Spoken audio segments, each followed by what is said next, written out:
सम्यक दर्शन के प्रभावना अंग में ज्ञान भी कारण बनता है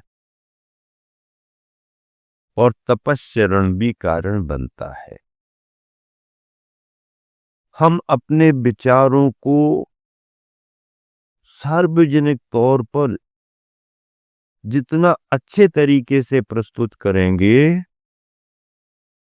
हमारे विचारों से उतने ज्यादा लोग प्रभावित होते हैं। हम बिन बोले ही अपनी साधना में अगर लगे हैं तो वो हमारी साधना, हमारी तपस्या जनमानस को प्रभावित करती है। आचार्य प्रवर कुंद कुंद स्वामी हुए हैं, उन्होंने अपने जीवन काल में बड़ा विशाल संघ तैयार किया और पूरे पश्चिम उत्तर दक्षिण जैन धर्म की दुंदुभी बजा दी, जैन धर्म का डंका पीट दिया। आदि दिगंबरा, आदि दिगंबरा, आदि दिगंबरा, गिरनार जी की पहाड़ी पर आदि दिगंबरा का शंखनाद करा दिया। आचार्य भद्रबाहु महाराज, कितना बड़ा विशाल संघ, 24,000 मुनि। कितने मुनि? 24। सुन रहे कि नहीं सुन रहे? 24,000 मुनियों के संघ के नायक थे। अंतिम शिष्य के रूप में उन्होंने मुकुटबद्ध राजा सम्राट मौर्य चंद्रगुप्त मौर्य के लिए दीक्षा दी, जो भारत का अंतिम सम्राट था, जिसने मौर्य वंश की स्थापना की। सम्राट चंद्रगुप्त मौर्य के लिए उन्होंने दिगंबर मुनि दीक्षा दी। राजपाट छोड़ करके चंद्रगुप्त दिगंबर मुनि बने, गुरु के साथ पैदल पैदल विहार किया, गुरु सेवा में संलग्न रहे।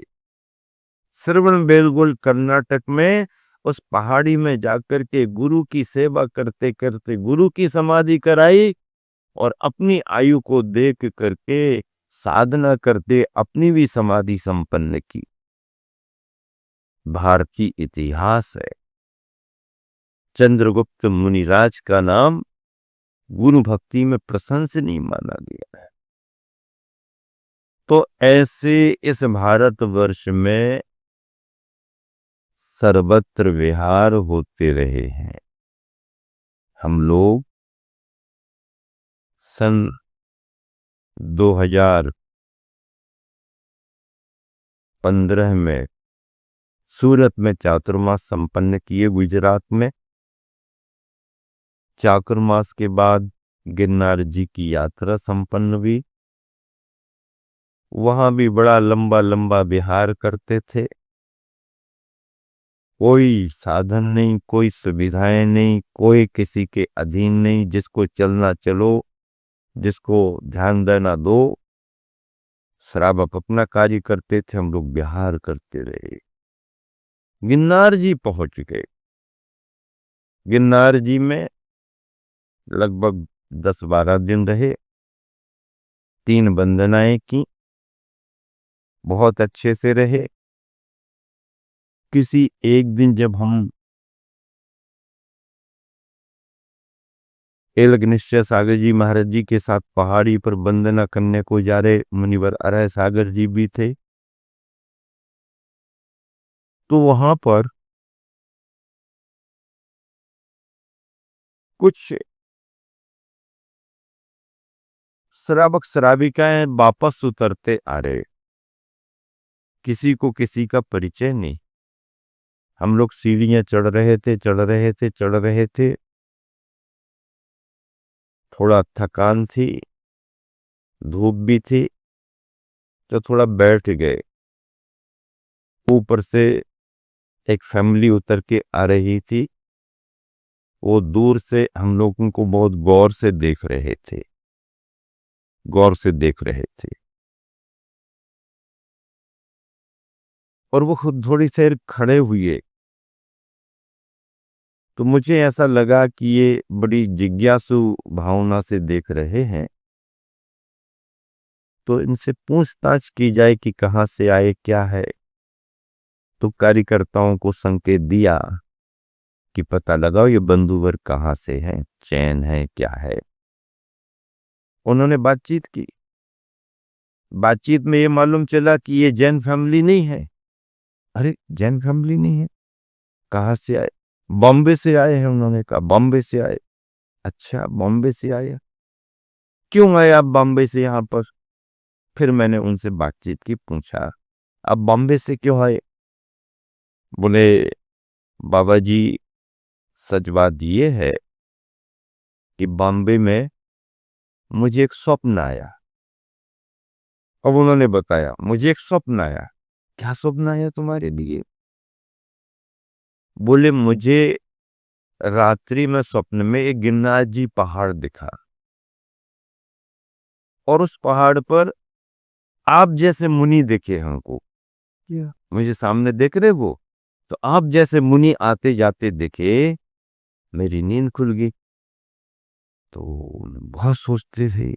वो लेडीज कहने लगी मुझे बहुत विचार आया कि कौन सा पहाड़ होगा, कहाँ का पहाड़ होगा, और ये तपस्वी साधु क्यों दिखाई दे रहे हैं। ऐसा करते करते सर्च करने पर मालूम चला कि गिरनार जी का पहाड़ है, गिरनार जी का पहाड़ है। तो मन हुआ कि गिरनार जी का पहाड़ स्वप्न में दिखा है तो अपन वंदना करने के लिए चलेंगे। तो बोले महाराज जी हम सब गिरनार जी की पहाड़ की वंदना करने आए, देखने के लिए आए, और जब लौट रहे तो आप सबको देख करके मुझे अपने स्वप्न की याद आ गई। इस गिरनार जी में आप जैसे महाराजों को हमने सपने में देखा। मैंने इसके पहले कभी महाराजों को नहीं देखा। सपने में मुझे यही मुद्रा दिखी थी और साक्षात मैं पहली बार आपकी मुद्रा को देख रहा हूं। उन्होंने कहा वो लेडीज थी, मैं देख रही हूं। बच्चों ने भी कहा कि माँ ने सुनाया, तो मैं भी पहली बार आप सबको देख रहा हूं। तब मुझे लगा कि देखो कैसे कैसे स्वप्न आ जाते हैं, कैसे कैसे स्वप्न में किसको क्या दिख जाता है। उस भाव को पूरा करने के लिए परिवार बॉम्बे से गिरनार जी आया हुआ। और देखो ये तो घूम फिर करके पहाड़ से उतर रहे थे। अगर अपन नहीं मिलते तो उनकी कल्पना में पहाड़ तो आ गया, देख लिया। लेकिन जो और सपने देखा वो तो उनको मिलता नहीं। कि अच्छा हुआ कि मैं पहाड़ पर जा रहा हूं और ये पहाड़ से नीचे उतर रहे हैं, रास्ते में इन्हें दर्शन मिल गए। अच्छे से उनको आशीर्वाद दिया, कुछ उनको नियम भी दिए, बहुत प्रसन्न हुए। उन्होंने फोटो भी निकाली, साथ में फोटो। उन्होंने पूछा मैं आपके साथ फोटो निकाल सकती हूँ क्या? हाँ हाँ निकाल लीजिए, आप पे स्मृति रहेगी।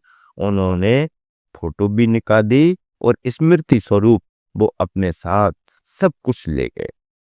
देखो कहाँ से कैसा किसका संयोग बनता है। गिरनार यात्रा हम लोगों की बहुत अच्छे से संपन्न हुई। गुजरात के सभी तीर्थों की वंदना की। अभी हम लोगों का बिहार बिहार प्रांत में चल रहा है। बांसपुज भगवान की कल्याणक भूमि से वंदना करके आगे बढ़ रहे हैं। अब महावीर भगवान की कल्याणक भूमियों की ओर जा रहे हैं। महावीर भगवान 24वें तीर्थंकर हुए हैं। जैन परंपरा के 24 तीर्थंकरों में अंतिम तीर्थंकर हुए हैं। आज महावीर भगवान हमारे तुम्हारे सामने नहीं है, लेकिन महावीर भगवान का स्वरूप है। मुनिजन आचार्य उपाध्याय साधु तीर्थंकरों के प्रतिनिधि माने जाते हैं। क्या माने जाते हैं? प्रतिनिधि माने जाते हैं।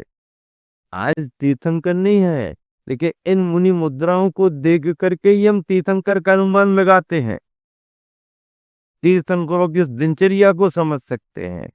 बाकी तो सब शास्त्रों में लिखा है, ग्रंथों में लिखा हुआ उतना सीधा प्रभाव नहीं डाल पाता है जितना कि कोई चलती फिरती मुद्रा हमारे को दिख जाए, कोई प्रवचन करने वाला मिल जाए, कोई समझाने वाला मिल जाए, उसका असर सीधा सीधा हमारे मानस पर पड़ता है।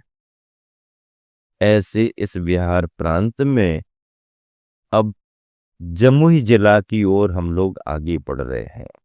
जमुई जिला, अब ये पूरा का पूरा प्रदेश, यहाँ की भौगोलिक जो भी नगरियां हैं, स्थान हैं, वो सब महावीर भगवान के आहार विहार से संबंध रखने वाले हैं। उस ओर आगे बढ़ना हो रहा है। मौसम दिन भर ठंडा रहा, सूरज निकला, लेकिन सूरज में ऊष्मा कम थी। दमदार सूरज नहीं था, चमकदार सूरज नहीं था। है, दमदार सूरज तो कब दिखता है? गर्मी के दिनों में, मई जून के महीने में सूरज, दमदार सूरज है तो उससे कोई टक्कर नहीं ले पाता है। उसका प्रभाव, उसकी ऊष्मा, उसका तेज सहन नहीं कर पाते हैं। वो दमदार सूरज माना जाता है। और कमजोर सूरज कब माना जाता है? जब धुंध छाई हो, बादलों का प्रभाव हो, सूरज निकलना चाहता हो, बादल निकलने ना दे रहे हों, बादलों का जोर लग रहा हो, तब सूरज कमजोर माना जाता है। क्या माना जाता है? सूरज कमजोर माना जाता है।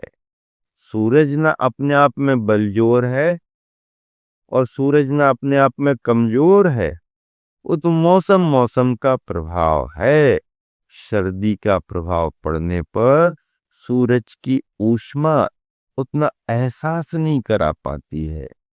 और जब गर्मी का मौसम आता है तो सूरज 12 बजे का तो छोड़ो, सुबह 7-8 बजे का ही तुम्हारे को पसीना पसीना करने लगता है।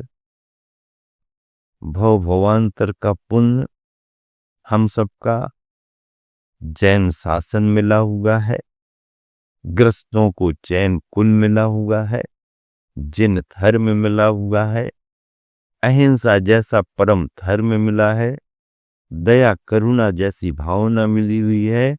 भैया, सारा विश्व, सारा विश्व महावीर की अहिंसा की सराहना करता है। सारा विश्व अनेकांत के विचारों की प्रशंसा करता है, अपरिग्रहवाद के सिद्धांत को महत्व देता है।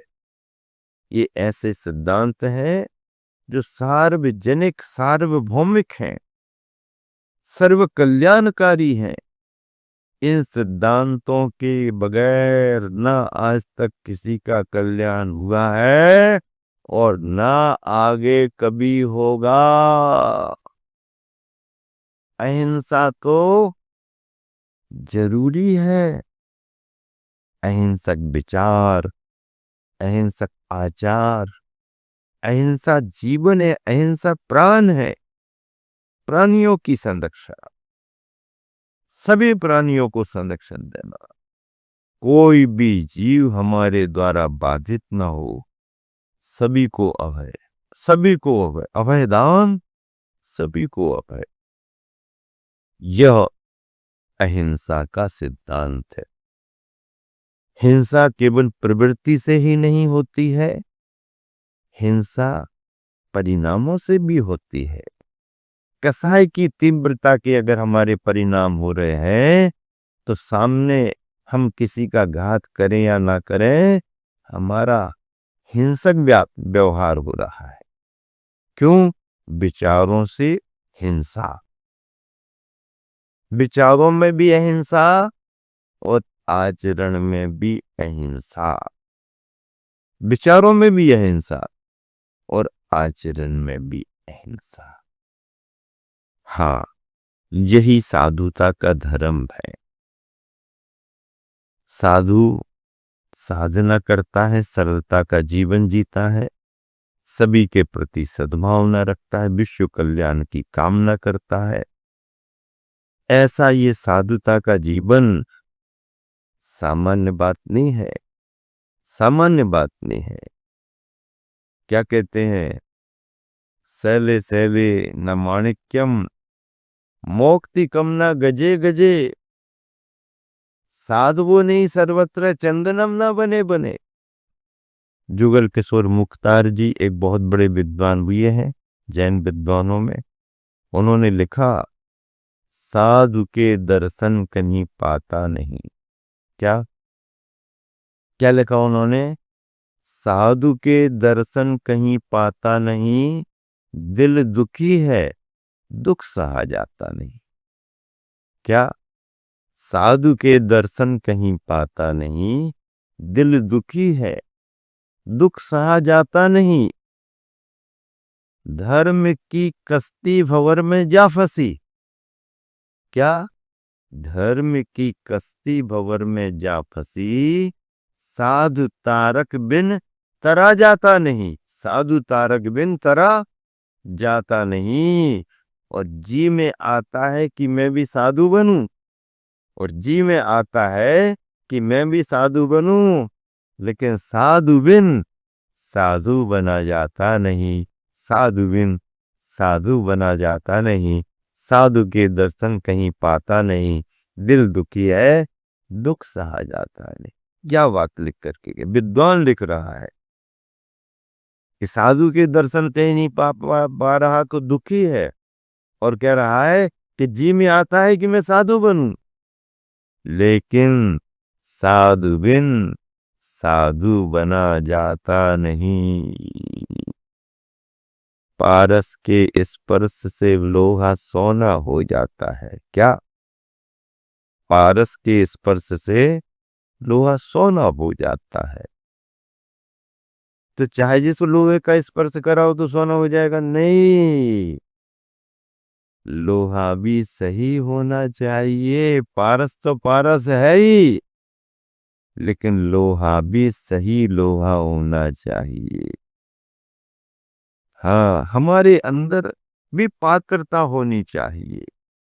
हमारा उपादान होगा तो ही निमित्त काम कर पाएगा। हमारा उपादान सोया हुआ है तो कोई भी निमित्त हमारे लिए कार्यकारी नहीं हो सकता, हो ही नहीं सकता।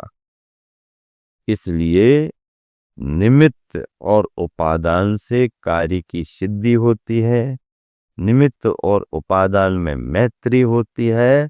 ऐसे सिद्धांतों को समझ करके महावीर भगवान के सिद्धांत अहिंसा, अनेकांत, परिग्रहवाद आदि आदि को आप अच्छे से समझें, और मुनियों के आहार विहार में आप निरंतर सहयोगी बने। यही हमारा आप सबके लिए संदेश है।